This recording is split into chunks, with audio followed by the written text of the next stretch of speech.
नमस्कार दोस्तों, स्वागत है आपका दैनिक पाठशाला के यूट्यूब चैनल पर। और आज हम इस वीडियो में राजस्थान की सभ्यताओं से बनने वाले टॉप एमसीक्यू डिस्कस करेंगे, जो राजस्थान के हर एग्जाम के पॉइंट ऑफ व्यू से काफी इंपॉर्टेंट है।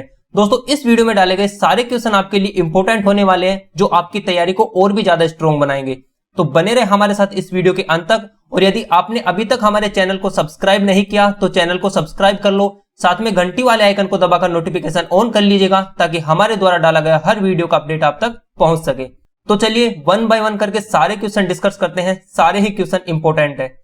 पहला हमारा क्वेश्चन है कि राजस्थान में ताम्रयुगीन सभ्यता की जननी किसे माना जाता है। तो दोस्तों, राजस्थान में ताम्रयुगीन सभ्यता की जननी गणेश्वर सभ्यता को माना जाता है। तो इसका जो राइट आंसर होगा वो होगा ऑप्शन ए। अब बात करें कि यह गणेश्वर सभ्यता राजस्थान में कहां स्थित है, तो दोस्तों यह राजस्थान में सीकर जिले के नीम के थाना स्थान पर स्थित है। साथ ही साथ यदि देखा जाए कि गणेश्वर सभ्यता में उत्खनन का कार्य किसने किया था, तो दोस्तों 1977 में आरसी अग्रवाल ने तेल का टीला नामक स्थान पर इस सभ्यता का उत्खनन किया था। तो साथ में इसका उत्खनन करता भी आपको याद रखना है, ठीक है। अगला हमारा क्वेश्चन है कि राजस्थान में बौद्ध संस्कृति के अवशेष कहां से मिले हैं। तो दोस्तों, राजस्थान में बैराट सभ्यता से बौद्ध संस्कृति के अवशेष खोजे गए हैं। तो इसका जो राइट आंसर होगा वो होगा ऑप्शन बी। दोस्तों, जयपुर के शासक राम सिंह द्वितीय ने सर्वप्रथम इस सभ्यता में खुदाई का कार्य किया था, और उनको यहां से एक सोने का कलश मिला था, जिसमें गौतम बुद्ध की अस्थियां होने के अवशेष पाए गए थे। तो यदि आपसे पूछ लिया जाए कि बैराट सभ्यता राजस्थान के किस जिले में विकसित हुई, तो दोस्तों यह राजस्थान के जयपुर जिले में विकसित हुई थी। अगला हमारा क्वेश्चन है कि एशिया की सबसे बड़ी तांबा गलाने की भट्टी कहां से प्राप्त हुई है। इंपॉर्टेंट क्वेश्चन है दोस्तों, यह भी काफी बार पूछा गया है। तो दोस्तों, एशिया की सबसे बड़ी तांबा गलाने की भट्टी आहड़ सभ्यता से प्राप्त हुई है। तो इसका जो राइट आंसर होगा वो होगा ऑप्शन सी। बात करें आहड़ सभ्यता राजस्थान के किस जिले में विकसित हुई है, तो दोस्तों यह राजस्थान के उदयपुर जिले में विकसित हुई है। साथ ही साथ दोस्तों, यदि आपसे पूछ लिया जाए कि आहड़ सभ्यता का खोजकर्ता एवं उत्खननकर्ता कौन था, तो दोस्तों इसका उत्खननकर्ता अक्षय कीर्ति व्यास थे। अगला हमारा क्वेश्चन है कि किस सभ्यता को औजारों की नगरी कहा जाता है। तो दोस्तों, राजस्थान की कुराड़ा सभ्यता को औजारों की नगरी कहा जाता है। तो इसका जो राइट आंसर होगा वो होगा ऑप्शन बी। यदि बात करें कि यह कुराड़ा सभ्यता राजस्थान के किस जिले में विकसित हुई, तो दोस्तों यह राजस्थान के नागौर जिले में विकसित हुई है। इसके साथ यदि आपसे पूछ लिया जाए कि कुराड़ा सभ्यता किस नदी के किनारे स्थित है, तो दोस्तों यह ऊपरी नाला तथा कुराड़ा नाला नदियों के तट पर स्थित है। नेक्स्ट हमारा क्वेश्चन है कि सर्वप्रथम जुते हुए खेत के साक्ष्य किस सभ्यता से प्राप्त हुए हैं। तो दोस्तों, राजस्थान की जो कालीबंगा सभ्यता है, इसी से सर्वप्रथम जुते हुए खेत के साक्ष्य प्राप्त हुए थे। तो इसका जो राइट आंसर होगा वो होगा ऑप्शन सी। अब बात करें कि कालीबंगा सभ्यता राजस्थान के किस जिले में विकसित हुई है, तो दोस्तों यह राजस्थान के हनुमानगढ़ जिले में विकसित हुई है। साथ ही साथ इसकी नदी भी आपको याद रखनी है कि यह सभ्यता किस नदी के किनारे स्थित है। तो दोस्तों यह सरस्वती नदी के किनारे विकसित हुई थी। बात करें इसके उत्खननकर्ता की, तो दोस्तों इसके उत्खननकर्ता बीबी लाल व बीके थापर थे, ठीक है। तो साथ में यह भी आपको याद रखना है। अगला हमारा क्वेश्चन है कि सुनारी सभ्यता किस नदी के किनारे विकसित हुई है। तो दोस्तों, सुनारी सभ्यता है वह राजस्थान के झुंझुनू जिले में एक नदी बहती है, कांतली नदी। तो यही कांतली नदी के किनारे इसका विकास हुआ है। तो इसका जो राइट आंसर होगा वो होगा ऑप्शन ए। दोस्तों, सुनारी सभ्यता से आपको एक और इंपॉर्टेंट फैक्ट याद रखना है। दोस्तों, इसमें भारत की सबसे प्राचीन भट्टियों के अवशेष प्राप्त हुए हैं। तो ये भी आपको याद रखना है, इंपॉर्टेंट क्वेश्चन है दोस्तों ये भी।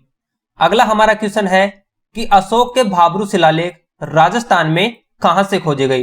तो दोस्तों, अशोक के भाबरू शिलालेख राजस्थान में बीजक डूंगरी से खोजे गए थे। तो इसका जो राइट आंसर होगा वो होगा ऑप्शन सी।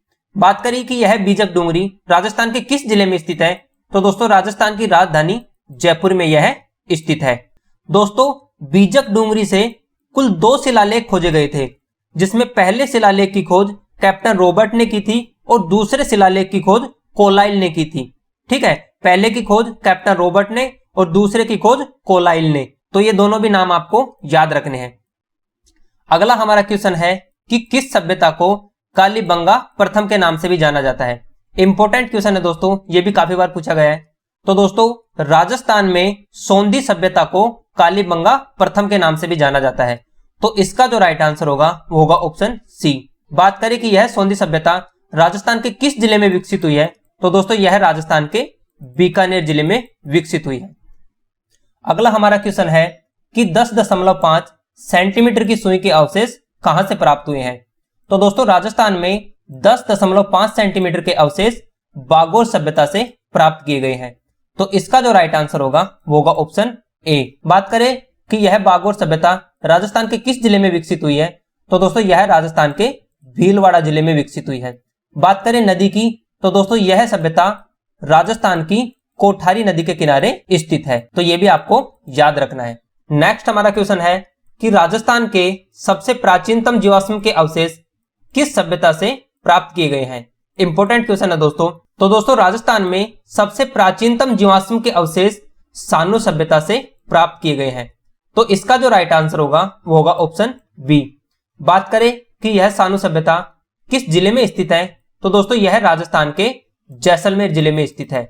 अगला हमारा क्वेश्चन है कि जोधपुर सभ्यता राजस्थान के किस जिले में विकसित हुई है। तो दोस्तों इस क्वेश्चन में स्टूडेंट लगभग कंफ्यूज होता है, वो जोधपुर सभ्यता का नाम देखता है और अपना आंसर जोधपुर को टिक करता है। लेकिन दोस्तों जो जोधपुर सभ्यता है यह राजस्थान के जयपुर जिले में विकसित हुई है। तो इसका जो राइट आंसर होगा वो होगा ऑप्शन सी। बात करें कि जोधपुर सभ्यता किस नदी के किनारे स्थित है, तो दोस्तों यह साबी नदी और सीता नदी दोनों नदियों के संगम स्थल पर स्थित है। अब नेक्स्ट हमारा क्वेश्चन है कि निम्न में से कौन सा युग्म सही है। तो दोस्तों जो नोह सभ्यता है यह राजस्थान के भरतपुर जिले में स्थित है। बांका सभ्यता भीलवाड़ा जिले में स्थित है। भीनमाल सभ्यता जालोर जिले में स्थित है। और आपको ये चारों ही सभ्यताएं याद भी रखनी है, ठीक है। अगला हमारा क्वेश्चन है कि विश्व के प्राचीनतम भूकंप के साक्ष्य कहां से प्राप्त किए गए हैं। तो दोस्तों विश्व के सबसे प्राचीनतम भूकंप के साक्ष्य कालीबंगा सभ्यता से प्राप्त किए गए हैं। तो इसका जो राइट आंसर होगा वो होगा ऑप्शन ए। बात करें कि कालीबंगा सभ्यता राजस्थान के किस जिले में स्थित है, तो दोस्तों यह राजस्थान के हनुमानगढ़ जिले में स्थित है। बात करें इसकी नदी की, तो दोस्तों यह सरस्वती नदी पर स्थित है। साथ ही साथ इसके खोजकर्ता का नाम अमलानंद घोष और उत्खननकर्ता का नाम बीबी लाल और बीके थापर था। तो चारों फैक्ट आपको याद रखने हैं। अगला हमारा क्वेश्चन है कि मध्यमिका के नाम से कौन सी सभ्यता प्रसिद्ध है। तो दोस्तों राजस्थान की नगरी सभ्यता को मध्यमिका के नाम से भी जाना जाता है। तो इसका जो राइट आंसर होगा वो होगा ऑप्शन ए। बात करें कि नगरी सभ्यता राजस्थान के किस जिले में स्थित है, तो दोस्तों यह राजस्थान के चित्तौड़गढ़ जिले में स्थित है, ठीक है। साथ ही साथ दोस्तों इसके उत्खननकर्ता भी आपको याद रखने हैं। तो नगरी सभ्यता के जो उत्खननकर्ता थे वो डॉक्टर भंडारकर थे। नेक्स्ट हमारा क्वेश्चन है कि सांबर झील के तट पर किस सभ्यता का विकास हुआ है। तो दोस्तों राजस्थान की जो नलियार सभ्यता है इसका विकास सांबर झील के तट पर हुआ है। बात करें कि नलियार सभ्यता राजस्थान के किस जिले में स्थित है, तो दोस्तों यह राजस्थान की राजधानी जयपुर में स्थित है।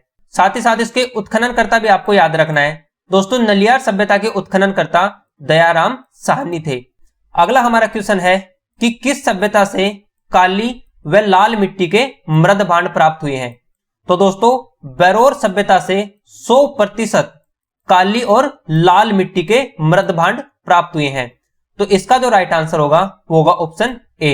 इंपोर्टेंट क्वेश्चन है दोस्तों। बात करें कि बरोर सभ्यता राजस्थान के किस जिले में स्थित है, तो दोस्तों यह राजस्थान के श्रीगंगानगर जिले में स्थित है। और यदि आपसे पूछा जाए कि बरोर सभ्यता किस नदी के किनारे विकसित हुई है, तो दोस्तों यह राजस्थान की घग्गर नदी के किनारे विकसित हुई है। तो सारे फैक्ट आपको याद रखने हैं। नेक्स्ट हमारा क्वेश्चन है कि राजस्थान की एकमात्र सभ्यता जहां के मकान पत्थरों से निर्मित है। तो दोस्तों राजस्थान की एकमात्र गणेश्वर सभ्यता ऐसी सभ्यता है जहां के मकान पत्थरों के पाए गए हैं। तो इसका जो राइट आंसर होगा वो होगा ऑप्शन सी। बात करें कि गणेश्वर सभ्यता राजस्थान के किस जिले में विस्तृत है, तो दोस्तों यह राजस्थान के सीकर जिले में खोजी गई है। दोस्तों गणेश्वर सभ्यता से आपको इंपॉर्टेंट फैक्ट याद रखना है कि जो गणेश्वर सभ्यता है यह राजस्थान और भारत की ताम्र युगीन सभ्यता की जननी भी मानी जाती है। तो साथ में ये भी आपको याद रखना है। नदी की बात करें दोस्तों तो गणेश्वर सभ्यता कांतली नदी पर स्थित है। ठीक है, अगला हमारा क्वेश्चन है कि एशिया का सर्वाधिक बड़ा सिक्कों का भंडार किस सभ्यता से प्राप्त किया गया है। तो दोस्तों इसका जो राइट आंसर होगा वो होगा ऑप्शन बी, जो रेड सभ्यता है दोस्तों, यहीं से एशिया का सबसे बड़ा सिक्कों का भंडार प्राप्त हुआ है। बात करें कि रेड सभ्यता राजस्थान के किस जिले में स्थित है, तो दोस्तों यह राजस्थान के टोंक जिले में स्थित है। साथ ही साथ रेड सभ्यता के उत्खननकर्ता भी आपको याद रखना है। तो दोस्तों इस सभ्यता के उत्खननकर्ता दयाराम सानी व केदारपुरी थे। अगला हमारा क्वेश्चन है कि स्वतंत्रता के बाद पहली बार उत्खनन का कार्य कौन सी सभ्यता से किया गया था या कहां किया गया था। तो दोस्तों स्वतंत्रता के बाद पहली बार उत्खनन का कार्य कालीबंगा सभ्यता से किया गया था। तो इसका जो राइट आंसर होगा वो होगा ऑप्शन ए, कालीबंगा सभ्यता, जो कि राजस्थान के हनुमानगढ़ जिले में है और सरस्वती नदी पर स्थित है। ठीक है, यदि इसके उत्खननकर्ता की बात की जाए तो दोस्तों इसके उत्खननकर्ता बीबी लाल व बी के थापर थे। अगला हमारा क्वेश्चन है कि बालाथल सभ्यता किस नदी के किनारे स्थित है। तो दोस्तों बालाथल सभ्यता आयड़ नदी के किनारे स्थित है। तो इसका जो राइट आंसर होगा वो होगा ऑप्शन बी। बात करें कि यह सभ्यता राजस्थान के किस जिले में विकसित है, तो दोस्तों यह उदयपुर जिले में विकसित हुई है। ठीक है, साथ ही साथ दोस्तों बालाथल सभ्यता से आपको एक इंपॉर्टेंट क्वेश्चन याद रखना है। यदि आपसे पूछ लिया जाए कि कुष्ठ रोग तथा योग के अवशेष किस सभ्यता से प्राप्त हुए हैं, तो दोस्तों बालाथल सभ्यता से ही कुष्ठ रोग तथा योग के अवशेष प्राप्त हुए हैं। तो साथ में यह भी आपको याद रखना है।